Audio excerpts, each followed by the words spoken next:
আসসালামু আলাইকুম। আমরা সেদিন দুই বোনে কলকাতায় গেছিলাম সিটেট এক্সাম দিতে গিয়ে দেখি সেখানে একটা মেলা বসেছে ইন্টারন্যাশনাল নিউ টাউনে। সেই কথা শোনা মাত্রই আমরা দুই বোনে চলে গেলাম সেই মেলা দেখতে।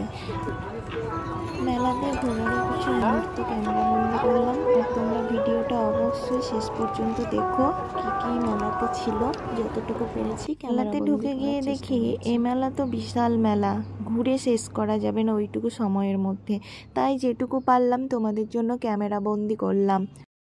এই মেলায় সব রকমের জিনিস ছিল দেশ বিদেশের, যেটা তোমরা দেখলেই বুঝতে পারবে। এই ভিডিওতে যতটা পেরেছি আমি সেটা তুলে ধরার চেষ্টা করেছি। মেলার প্রত্যেকটা জিনিস ছিল দেখার মতন, যেটা তোমাদেরকে বলে আমি বোঝাতে পারবো না। এই লাইটগুলো ছিল অসাধারণ। ইন্টারন্যাশনাল মেলা বলে কথা, দাম তো আকাশ ছোঁয়া হবেই।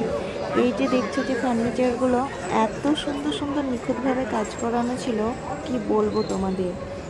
যেমন নিখুঁত কাজ তেমন দামও সেরকম আকাশ ছোঁয়া।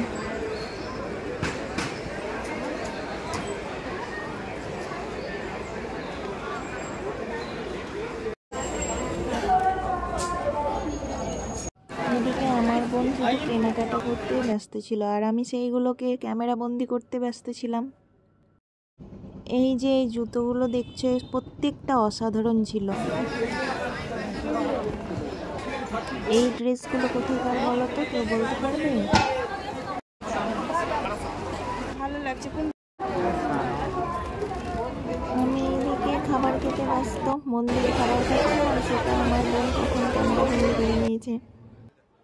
অন্যজনকে দিয়ে এখানে ভিডিও করতে দিয়েছিলাম, ওই জন্য এই জায়গাগুলোতে কি কি ছিল সেইগুলো দেখানো সম্ভব হয়নি। সে ঠিকঠাকভাবে ভিডিওটা করে দিতে পারেনি, তবুও সেটাই যথেষ্ট, যতটুকু করে দিয়েছে।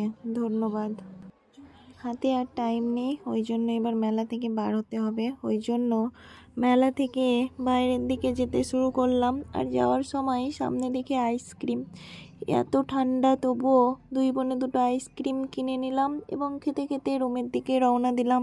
চলো এবার নেক্সট ইয়ার আবার হবে, তোমরাও এসো, খুব ভালো লাগবে মেলাতে। Bye bye, tata.